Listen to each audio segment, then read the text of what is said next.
Olá, espero que você esteja na expectativa para conhecer os próximos capítulos dessa jornada incrível que é Deus caminhando na história.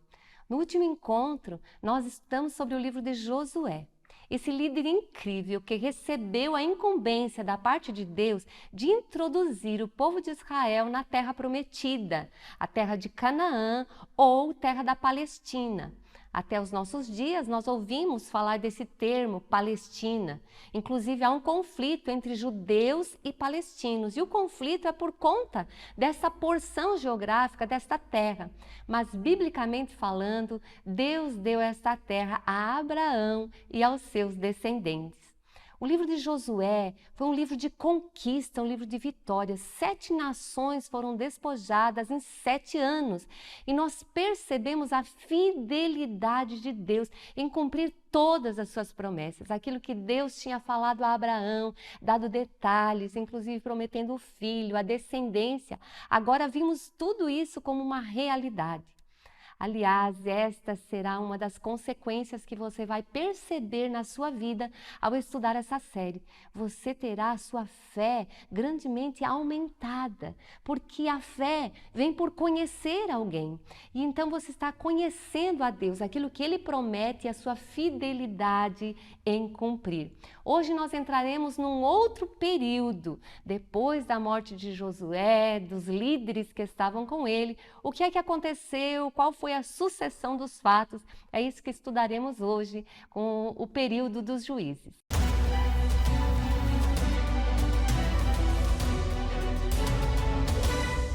Começamos com o livro de Josué, no capítulo 2, versículo 6, diz assim: Depois que Josué despediu os israelitas, eles saíram para ocupar a terra, cada um a sua herança. E o povo prestou culto ao Senhor durante toda a vida de Josué e dos líderes que sobreviveram a Josué e que tinham visto todos os grandes feitos do Senhor em favor de Israel. Vemos então que a partir daqui Josué colocou o povo na terra e disse: agora vocês conquistem, porque falta muita terra ainda para ser conquistada. E no capítulo 1 nós vemos Judá saiu à frente, foi conquistando, e no versículo 21 nós lemos: já os benjamitas deixaram de expulsar os jebuseus que estavam morando em Jerusalém. E já percebemos aqui algo que foi acontecendo. No início eles foram conquistando, mas depois eles foram arrefecendo as forças e aos poucos eles foram permitindo que os habitantes da terra permanecessem com eles, não expulsando totalmente conforme era a ordem do Senhor, porque Deus havia dito que os ídolos, os seus deuses, o seu culto, as suas práticas contaminariam a Israel. Versículo 27, Manassés, porém, não expulsou o povo de Bet-seã, o de Taanac, o de Dor, o de Ibleã e de Megido, nem tampouco dos povoados ao redor dessas cidades, pois os cananeus estavam decididos a permanecer naquela terra. Olha só, é claro que o povo estava decidido a permanecer. Aqui, a conquista da terra prometida é uma figura muito forte na Bíblia da batalha espiritual. No Antigo Testamento isso era físico, era realmente com povos, mas no Novo Testamento nós temos uma conquista espiritual. Jesus já nos deu todas as bênçãos, agora cabe a nós conquistar cada uma delas, tomar posse. O dar é de Deus, mas o possuir é do homem. Então aqui uma batalha espiritual e eles deixaram que eles habitassem com eles. Olha o versículo 29. Efraim também não expulsou os cananeus. Versículo 30. Nem Zebulon expulsou os cananeus. 31. Nem Azer expulsou os que viviam em Aco, Sidom, Alabe. 33. Nem Naftali expulsou os que viviam em Bet-semas. Versículo 34. Os amorreus confinaram a tribo de Dan à Serra Central, não permitindo que descessem ao vale. Estão percebendo aqui várias tribos que permitiram que os povos ficassem. Inclusive, uma das tribos fez até os inimigos serem seus servos e colocar nos trabalhos forçados. Mas não era isso que Deus tinha dito. Existe um outro princípio aqui importante que nós vemos aqui nessa parte da história, que é quem não conquista é conquistado. Deus tinha dado a terra e dito: vão e conquistem, possuam a terra, desalojem os inimigos.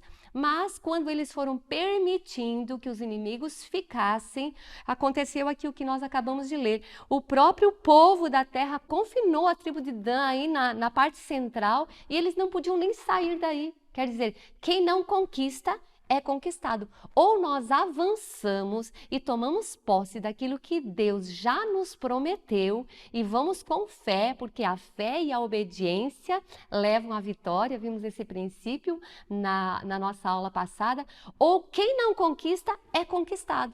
E assim, por eles deixarem de avançar na obediência a Deus e na fé em Deus, eles foram sendo acossados pelo próprio inimigo.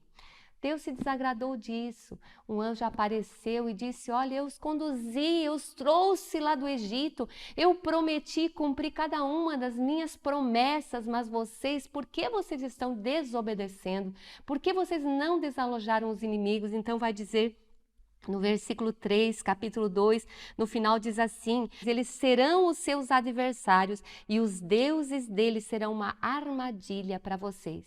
E nós veremos que realmente isso aconteceu. Deus vela pela sua palavra para cumprir tanto as suas promessas de bênção, de prosperidade, como também as suas advertências. Aqui no versículo 8 diz que Josué, então filho de Nun, servo do Senhor, morreu com a idade de 110 anos. No capítulo 2, versículo 10, nós lemos: depois que toda aquela geração foi reunida a seus antepassados, surgiu uma nova geração que não conhecia o Senhor e o que ele havia feito por Israel. Nós lemos anteriormente que nos dias de Josué, o povo serviu ao Senhor e agradou a Deus. Também o dia que os líderes que viveram junto com Josué. Mas agora, essa geração passou. E uma terceira geração está aí e está dizendo que essa geração não conhecia o Senhor nem os feitos do Senhor. E aqui nós vemos que houve uma falha no discipulado, em transferir a fé do coração. Porque não basta conhecer a Deus de ouvir falar, é preciso que cada um tenha a sua própria experiência com o Senhor. Então os avós conheciam, experimentaram, viram os feitos do Senhor, os pais também viram e conheceram, os filhos já começam a ficar distantes. Então, depois que toda aquela geração passou, olha o que aconteceu com a próxima. Então, os israelitas fizeram o que o Senhor reprova e prestaram culto aos Baalins, abandonaram o Senhor, o Deus dos seus antepassados, que os havia tirado do Egito, e seguiram e adoraram vários deuses dos povos ao seu redor, provocando a ira do Senhor. Abandonaram o Senhor e prestaram culto a Baal e a Astarote. Olha aqui, que decadência. Então, o livro de Juízes é um livro onde nós vamos com pesar, com tristeza, ver que o povo logo se desviou e eles experimentam uma decadência espiritual, deixando o Deus verdadeiro e voltando aos cultos pagãos, a adorar os Baalins, a fazer aquelas práticas, a cometer aquelas práticas que os povos que foram desapossados faziam. A decadência espiritual trouxe uma decadência moral e logo depois acontece a decadência social. Isso é normal em qualquer sociedade. Sempre que há uma desigualdade social é porque há uma decadência espiritual, moral e que acaba afetando. Olha o versículo 14. A ira do Senhor se acendeu contra Israel e ele os entregou nas mãos dos invasores que os saquearam. O povo foi empobrecendo porque os inimigos, quem não conquista, é conquistado. Eles deixaram de conquistar, permitiram conviver naquele meio e eles então foram corrompidos e aqui eles começam a viver em grande dificuldade. O final do versículo 15 diz assim: grande angústia os dominava. Versículo 16. Então o Senhor levantou juízes que os libertaram das mãos daqueles que os atacavam.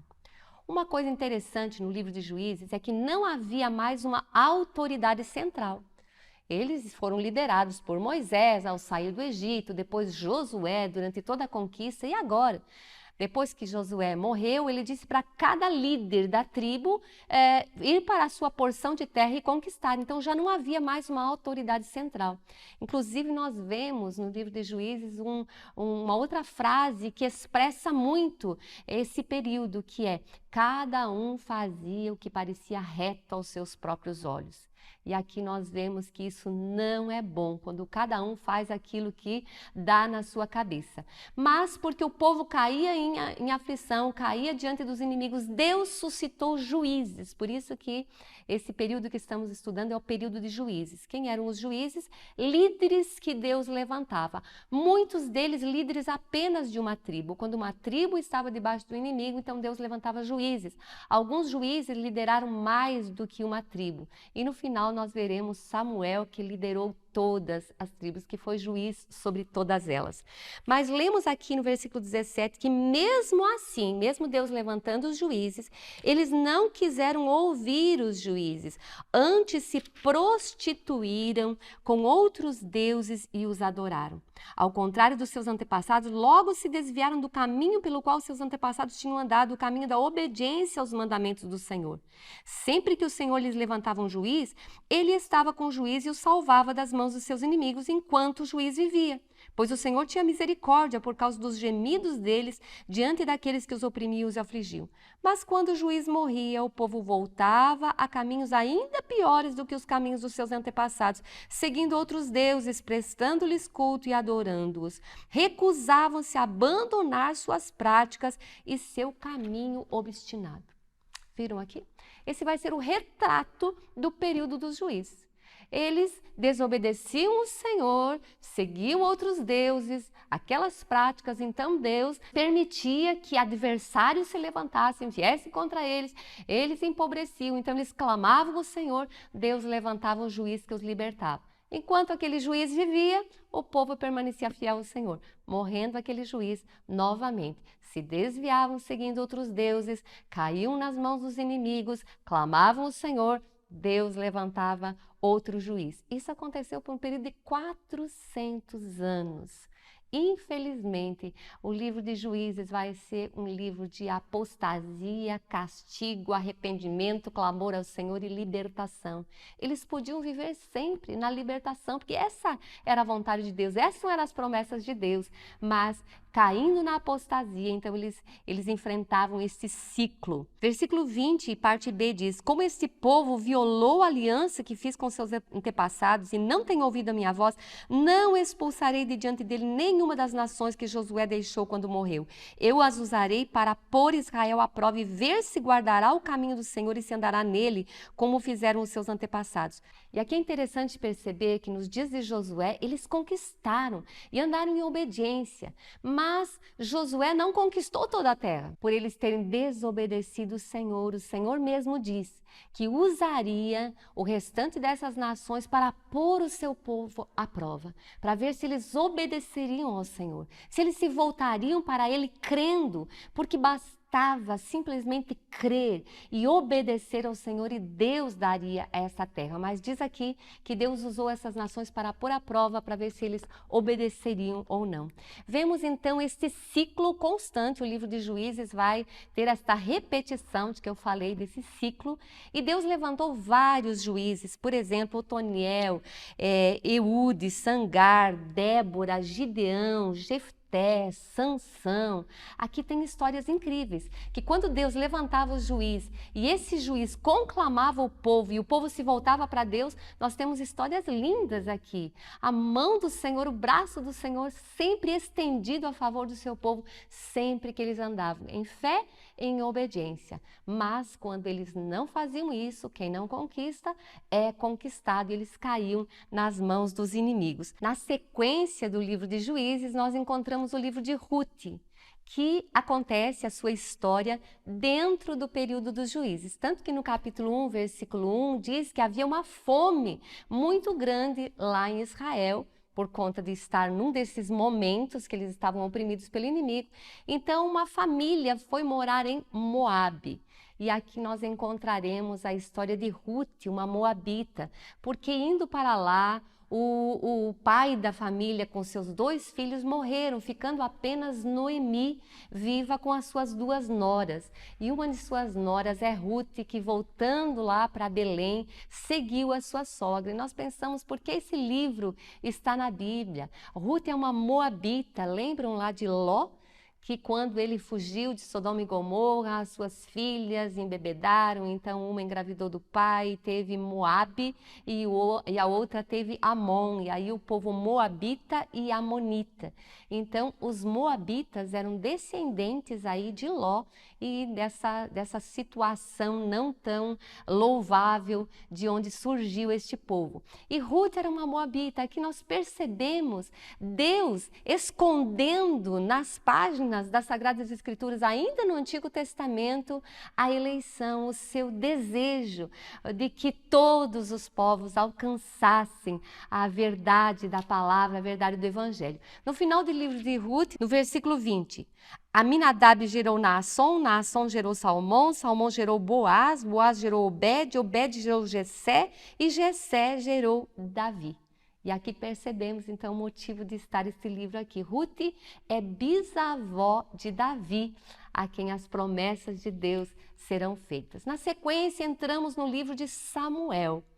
Aqui encontraremos, então, o último juiz deste período conturbado, onde o povo constantemente se afastava do Senhor. Samuel é um profeta, sacerdote e juiz. É uma história linda, mas antes de entrarmos na história de Samuel, e que transiciona uma parte importante, ele transiciona o período dos juízes para a monarquia, quando a nação de Israel vai ter um rei. Samuel faz esta ponte. Mas antes de entrar na história dele, vamos ver um pouquinho quem era o último juiz antes de Samuel. Eli. Capítulo 2, versículo 12 diz assim: os filhos de Eli eram ímpios, não se importavam com o Senhor, nem cumpriam os deveres de sacerdotes para com o povo. Sempre que alguém oferecia um sacrifício, o auxiliar do sacerdote vinha com um garfo de 3 dentes, e enquanto a carne estava cozinhando, ele enfiava o garfo na panela, ou travessa, ou caldeirão, ou caçarola, e o sacerdote pegava para si tudo o que vinha no garfo. Assim fazia com todos os israelitas que iam a Siló. Essas ofertas eram dadas ao Senhor e precisavam ser oferecidas lá segundo os rituais. Mas os filhos de Eli aqui expressam um pouco novamente o período dos juízes. Como existia uma decadência espiritual, como eles viviam sem temor a Deus. Esses filhos de Eli estavam colocando a mão nas ofertas que eram destinadas ao Senhor. Eles desrespeitavam o Senhor, desrespeitavam o povo, e então, a sequência, nós vemos que o pecado desses jovens era muito grande à vista do Senhor, pois eles estavam tratando com desprezo a oferta do Senhor. Versículo 22, Eli, já bem idoso, ficou sabendo de tudo que seus filhos faziam a todo Israel e que eles se deitavam com as mulheres que serviam junto à entrada da tenda do encontro. Consegue perceber a decadência espiritual desse período? Quem fazia isso? A prostituição cultural fazia parte do culto dos povos cananeus. Esse foi um dos motivos que Deus desapossou aquelas nações. Agora, os próprios sacerdotes aqui se prostituindo com as mulheres à porta da tenda da congregação. Versículo 23, por isso lhes perguntou, por que vocês fazem essas coisas? De todo o povo ouço a respeito do mal que vocês fazem. Eli, portanto, estava sabendo do que seus filhos estavam fazendo e os repreendeu. Mas o texto aqui diz que os filhos não seguiram a repreensão do pai, não deram ouvidos a ele. Então vem um profeta de Deus e vem para Elias e vem confrontar o que ele estava fazendo. Versículo 29, parte B, diz assim, por que você honra seus filhos mais do que a mim, deixando-os engordar com as melhores partes de todas as ofertas feitas por Israel, o meu povo? Então o Senhor mesmo vem agora através do profeta confrontar a atitude de Eli, que mesmo sabendo da atitude dos seus filhos, não tomou uma atitude. Ele os repreendeu, mas não os destituiu do sacerdócio, que não poderiam permanecer nessa função de liderança. Então aqui o Senhor vai trazer uma sentença dizendo que já não seria mais a linhagem de Eli que permaneceria no sacerdócio. E aqui no versículo versículo 34, fala do sinal que aconteceria. E o que acontecer a seus 2 filhos, Ofni e Finéias, será um sinal para você. Os 2 morrerão no mesmo dia. Levantarei para mim um sacerdote fiel e agirá de acordo com o meu coração e o meu pensamento. Então, houve a sentença aqui de que não seria mais a sua descendência. E Deus realmente levanta alguém cujo coração era voltado para o Senhor, que é Samuel. Ainda no capítulo 1, nós vamos ver a história de Eucana e Ana. Ana não podia conceber e ela um dia estava no templo e ela estava aflita de coração, clamando ao Senhor por um filho. E Eli, que era o juiz, o sacerdote nesses dias, viu essa mulher e disse: por que você está bêbada aqui no templo? Vai se curar da sua bebedice. E ela disse: não, eu não estou embriagada, mas é que o meu coração está aflito. Então ela contou a história e o seu desejo de ter um filho. Então Deus lhe promete pela boca de Eli um filho que ela conceberia. Realmente, indo para casa, ela concebe e dá à luz a Samuel. E Samuel fica com ela até que ela o desmame. E então Samuel é entregue lá no templo, junto com Eli, para servir ao Senhor. Ana consagra Samuel por todos os dias da sua vida. Então Samuel está aqui como um adolescente crescendo e aprendendo o trabalho sacerdotal junto com Eli. Capítulo 3, versículo 1 diz: o menino Samuel ministrava perante o Senhor sob a direção de Eli. Naqueles dias raramente o Senhor falava e as visões não eram frequentes. Percebemos aqui que a voz do Senhor não era frequente, justamente por causa do período que eles estavam vivendo, tão afastados do Senhor. E Samuel estava lá dormindo e de repente ele ouve uma voz dizendo: Samuel, Samuel. E ele levanta e vai lá para Eli e diz: o Senhor me chamou. Não, volte a dormir, eu não te chamei. Novamente aquela voz: Samuel, Samuel. E vai lá para Eli e diz: não, eu não te chamei. Na terceira vez Eli percebeu e disse: olha, se novamente você ouvir essa voz, levanta e diz: fala, que o teu servo escuta, é Deus querendo falar com você. E realmente Deus então aparece para Samuel, fala, diz que o levantou para ser um profeta e também confirma as mesmas palavras daquele homem de Deus sobre o juízo sobre a casa de Eli por conta da prática dos seus filhos. Versículo 19. Enquanto Samuel crescia, o Senhor estava com ele e fazia com que todas as suas palavras se cumprissem. Todo Israel, desde Dan até Berseba, reconhecia que Samuel estava confirmado como profeta do Senhor. O Senhor continuou aparecendo em Siló, onde havia se revelado a Samuel por meio da sua palavra. Então Samuel aqui começa a se destacar e o povo, desde Dan até Berseba, diz assim, do norte até o sul, todos ouviram falar de Samuel e estavam reconhecendo ele como alguém levantado por Deus. E aqui no texto nós vimos que mencionou Siló. O sacerdote ficava em Siló, porque era onde estava o tabernáculo, aquele tabernáculo que no deserto a nuvem se movia e eles levantavam o tabernáculo. Quando eles chegaram na Terra Prometida, então Siló era o lugar onde estava a Arca da Aliança e todos os utensílios do tabernáculo. No capítulo 4, nós vemos um incidente interessante. Os israelitas foram numa batalha contra os filisteus, mas os filisteus venceram essa batalha e eles fugiram e muitos deles morreram. Então os líderes se reuniram e disseram: vamos buscar a arca, porque a arca simbolizava a presença de Deus. Então eles pensaram: não, vamos buscar a arca e então Deus estará conosco e nos dará vitória sobre os filisteus. Eles foram a Siló, que eu acabei de mencionar, onde estava a arca, e trouxeram para o arraial. Quando a arca chegou, houve grande festa, todos festejaram, porque estavam imaginando: não, agora a presença de Deus está conosco, então nós vamos vencer a guerra. Deixa eu fazer um parênteses aqui. A arca realmente era a presença de Deus. E eles estavam achando que um símbolo da presença lhes garantiria a vitória. Mas Deus nunca falou nada sobre isso. Deus sempre falou que a obediência, que o coração voltado para Deus, a fé e a obediência garantiriam a vitória. Existem sim muitos símbolos da presença de Deus, mas o símbolo da presença sem um relacionamento com Deus de nada vale. Fecha aqui o parênteses que você logo vai compreender. Os líderes dos filisteus, quando ouviram aquele barulho no arraial dos judeus, dizem: o que aconteceu? Os deuses desceram no arraial. Então agora nós precisamos ser fortes e corajosos para eles não nos vencerem. Então eles reúnem o povo. Versículo 9 diz assim: sejam fortes, filisteus, sejam homens ou vocês se tornarão escravos dos hebreus, assim como eles foram escravos de vocês. Sejam homens e lutem. Então os filisteus lutaram e Israel foi derrotado. Cada homem fugiu para sua tenda. O massacre foi muito grande. Israel perdeu 30.000 homens de infantaria.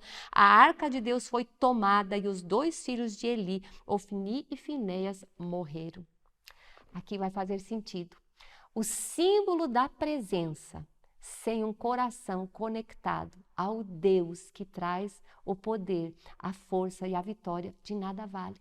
Muitas vezes as pessoas se fiam ou colocam a sua confiança em símbolos.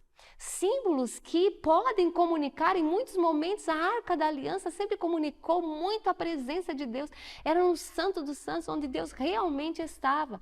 Mas os símbolos da presença, quando o coração do povo se afasta, são meros símbolos diante do próprio povo. No entanto, nós vamos ver algo tremendo aqui. A Arca da Aliança foi tomada pelos filisteus.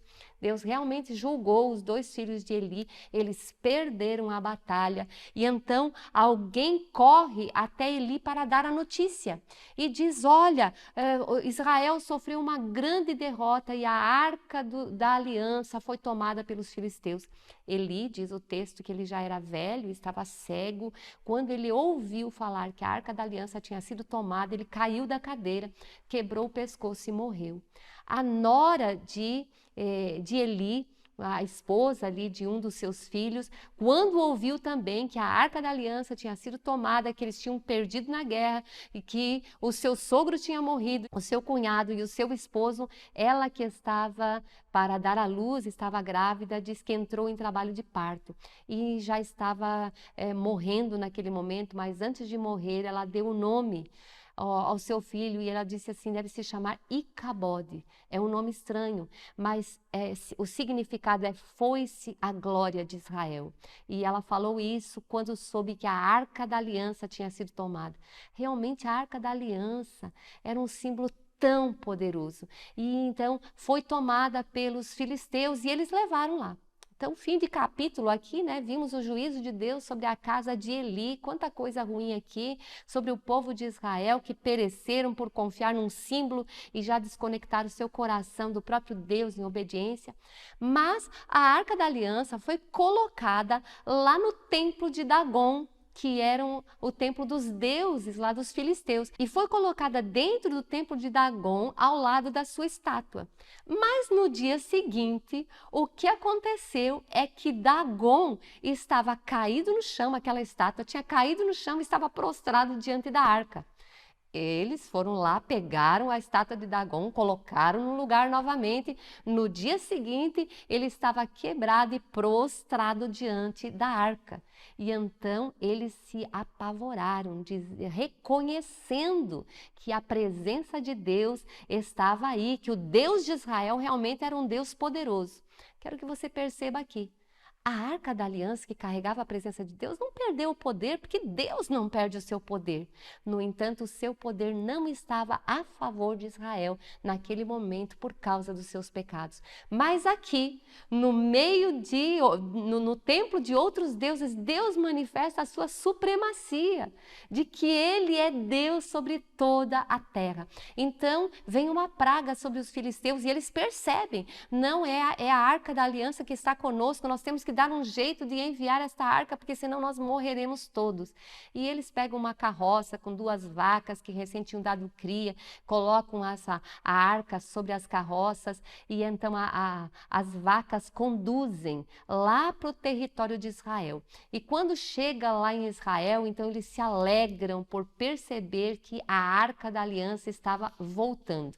Mas eles, quando foram pegar a arca, Deus julgou porque existia todo um ritual, era apenas os sacerdotes que podiam tocar na arca e algumas pessoas morreram. Então, daquela cidade, eles enviaram para Kiriat Jearim e a arca ficou lá, nesta cidade. e se passaram 20 anos. E aqui nós podemos perceber a falta de interesse do povo. A Arca da Aliança fica lá. Antes eles se lamentaram porque a arca tinha sido tomada. Mas agora a arca está de volta no território de Israel, mas ninguém faz nada, ninguém vai atrás. E é aqui que Samuel vai se levantar como líder realmente de todas as tribos e vai mudar este quadro. Nós veremos isso no próximo bloco.